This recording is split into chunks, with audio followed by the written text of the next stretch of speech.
We're coming up on the middle of the year, which means it's high time that I return to my indie game genres tier list, 2025 edition, to reassess and move some things around and just kind of see how wrong my predictions have been thus far. First off, if you have not checked out the original tier list that this is modifying, obviously this will not mean very much to you, so go ahead and pause this now. Go click on that link. It'll be on screen. You can go listen to the original podcast, watch that, get an idea of where I was going, what I was thinking when I made it, and then you can come back and see how I have elected to modify this based on what we've learned over the past 5 months or so. If you have not seen the 2025 edition, but are one of those people who for some reason keep watching the 2024 one in 2025, then, well, you're confusing me a little bit because you're electing to watch something that is old and out of date and irrelevant. But again, go watch the 2025 one, come back, we can all go over some of the little data points together. I think you will find it interesting. You'll find it more interesting when it is actually topically relevant. But just by way of a real quick refresher, if you're not in the mood to go listen to that or you already have, you just want to be reminded of what this is the best genres to develop in. Not the best for games, not the best for consumers, probably not the best for you, but the best for people on the development end. And I have a lot of different metrics I use for that. I didn't really go into details when I did the last podcast. Suffice it to say, it's a little bit more complex than what you usually hear on YouTube, which tends to be, oh, this one game was popular, therefore you should make games like that. Yeah, try to be a little bit more in-depth than that. Again, there's full explanations in the last podcast if you particularly feel like hearing them. This was the tier list I ultimately landed on. And I will say up front, compared to last year I botched this one pretty bad. I had some really bad placements. I had to move around a bunch. This year, I think I got it mostly right. There are still a few little tweaks I feel I could make in here. So we're going to look at the data first, some of the information we have on these games on Steam, and then I will show you my reassessment and explain why it is that I moved all these things around, why it is some things went up, some things went down. Couple caveats first. This is from Gamalytic. Gamalytic is essentially using Steam's definition of what an indie game is, which is a game that has the indie tag on it. Obviously, there are some issues with that. There are a few games that most people would consider indie games that do not have that tag. There are also some games that kind of questionably have that tag, but it's overall it's an okay way of tracking these things. It's better than Newzoo. I didn't make fun of this. I completely spaced on this when I did the Newzoo thing, but they have the worst definition for like indie, AA, and AAA ever, which is they base it exclusively on the retail price, which is awful, but never mind.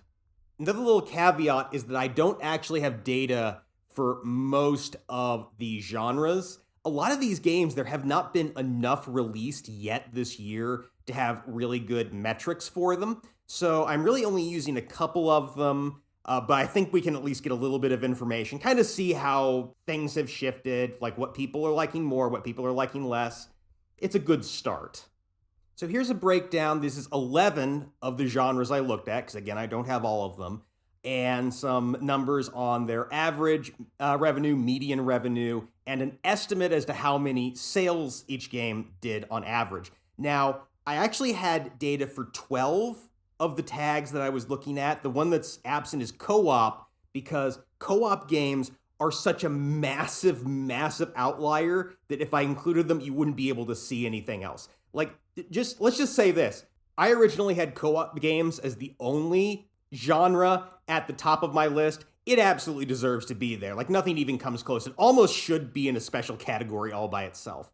So I opted to leave that out just so the rest of this information would be a little bit easier to look at. But suffice it to say, co-op games doing great. Like, of all the predictions I made in like the indie trends for 2025 video, that one, the one about everything going co-op because it's just in a really good place, dead on balls accurate. The most prominent feature here is the median revenue, which is good. I think that's one of the more useful ones. Focusing on average, let alone focusing on what like the number one in a genre how much money that made really skews things. We're trying to figure out what it was like for the typical developer, and the median is at least closer to that. So the medians here are not terribly surprising. Kind of the games that are popular are still popular. The ones that are making a decent amount of money are making a decent amount of money, and the ones that are a little bit rougher are still pretty low. I mean, action roguelikes, ARPGs, conventional platformers, a bunch of things I had down in my lower tiers are also pretty low in the median revenue. It's why they're down there, because for the typical developer, they're not working out that well. Now we're going to take the median out and look at just my other two metrics by themselves.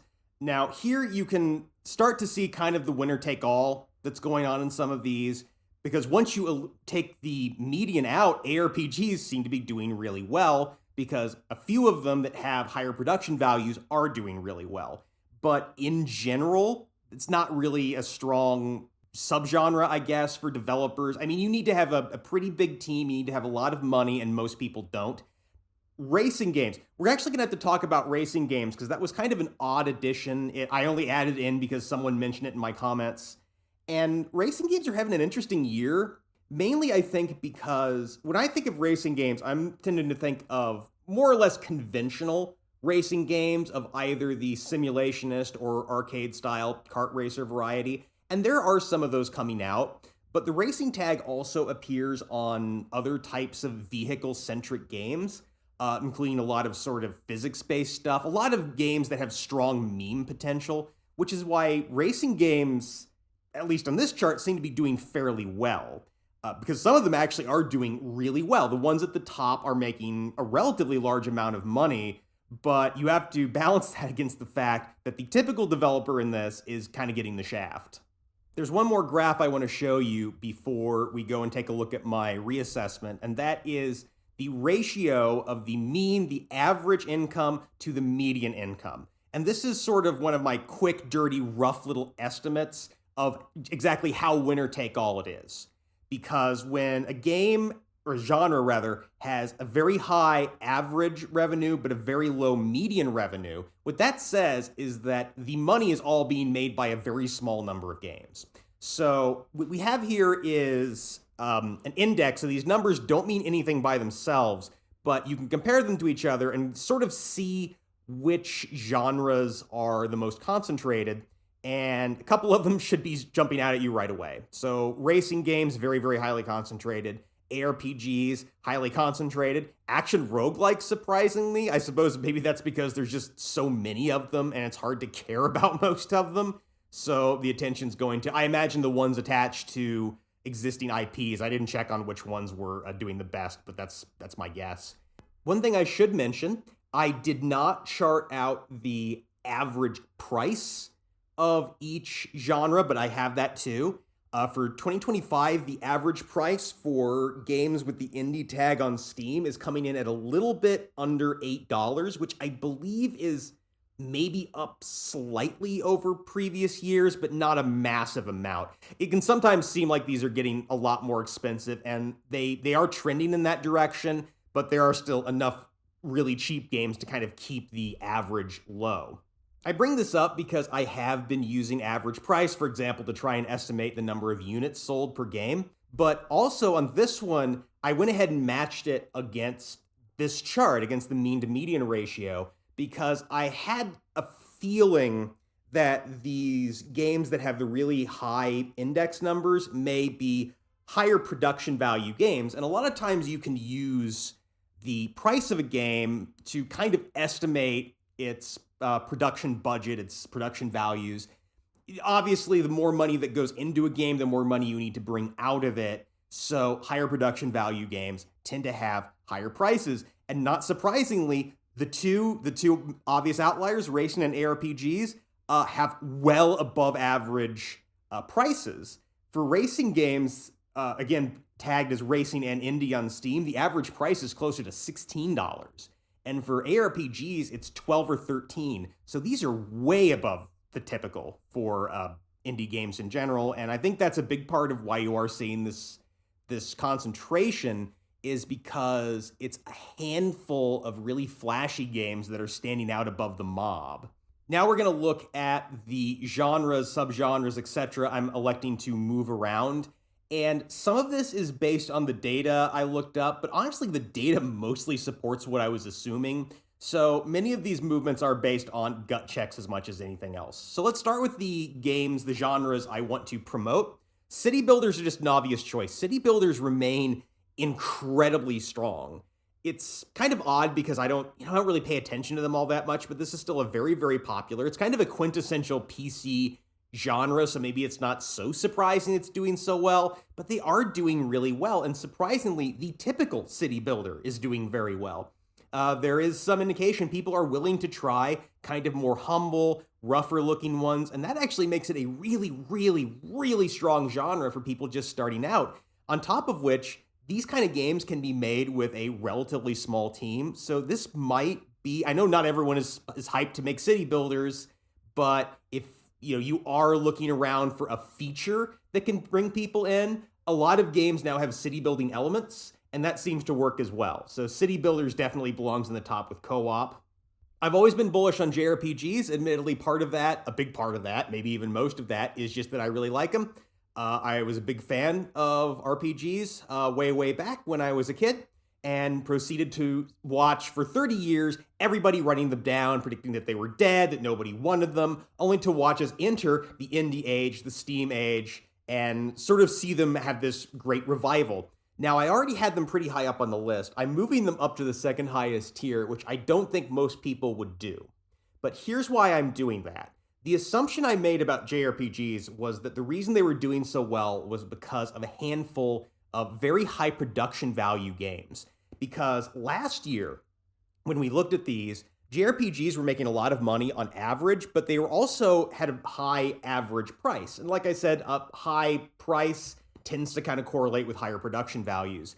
But this year, JRPGs, the average so far for the ones that are in Gamalytics data set, they're actually below the overall average for the site, for the service.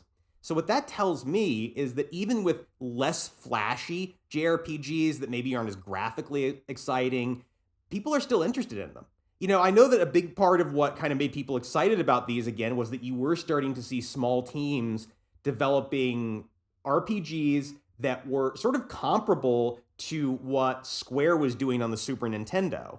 But what this tells me that they're remaining this strong in spite of the price being relatively low is that there's a strong enough market for this that people are willing to buy them even if they aren't so fancy, even if they aren't so pretty.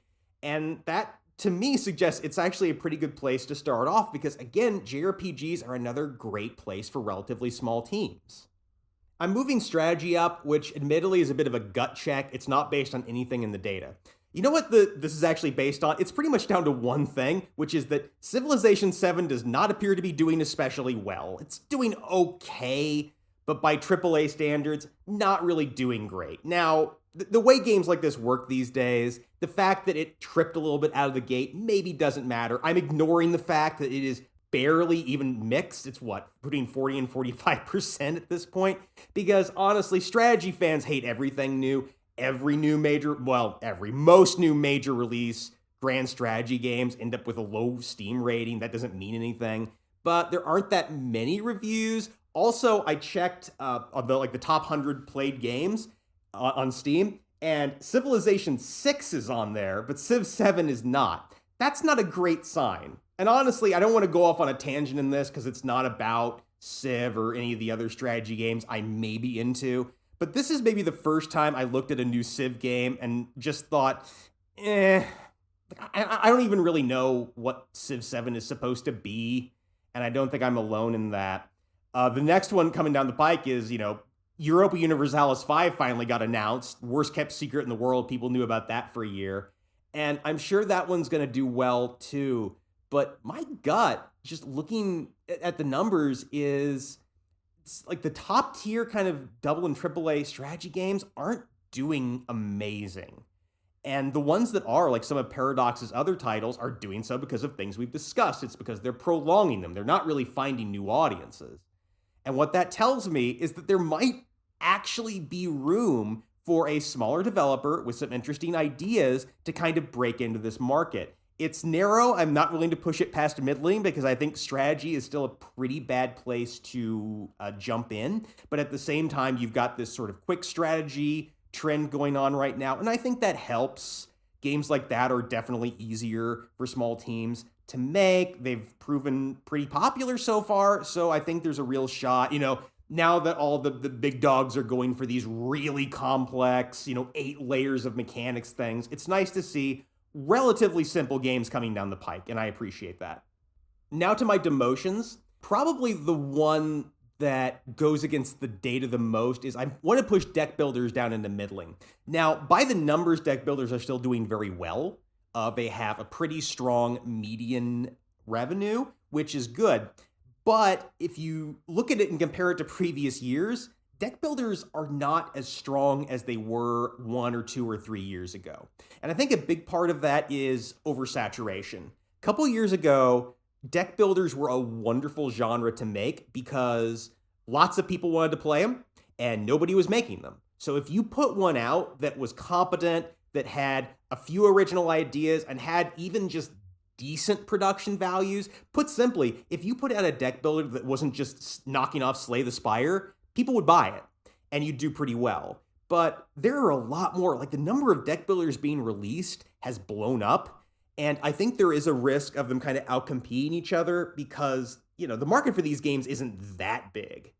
And if there are too many of these things, then obviously the average is going to run down for everyone. On top of which, I do wonder if eventually people are going to start to get sick of these. I feel like the deck builder trend is maybe on the wane. So I want to push this down a little bit. I could be wrong here. This one's definitely going to be my kind of risky play, but I feel like deck builders are a little bit overvalued at the moment just based on what I'm seeing. And finally, we're demoting first-person shooters, and this is just straight by the numbers. If you go back and look at it, they are barely beating 2D platformers. First-person shooters, always difficult. It's a big AAA category, really hard to fight them. You've had this one advantage, which has been boomer shooters, but I think that trend has passed, and now a lot of these FPS developers are just having a much, much harder time. It's, you can see it out there, and maybe there'll be some big new release that'll turn things around. But for the typical team, I think FPS is really not a great one to go with, so I'm quite happy with pushing that one down a slot into a tough road ahead, second lowest. Anyway, that's my reassessment. I would love to hear your take. I would love to hear where you would put some of these games, and if you think some of them are too low or too high. If you have any hot and spicy takes on where some of these belong, let me know. Put them down in the comments. Until next time, later.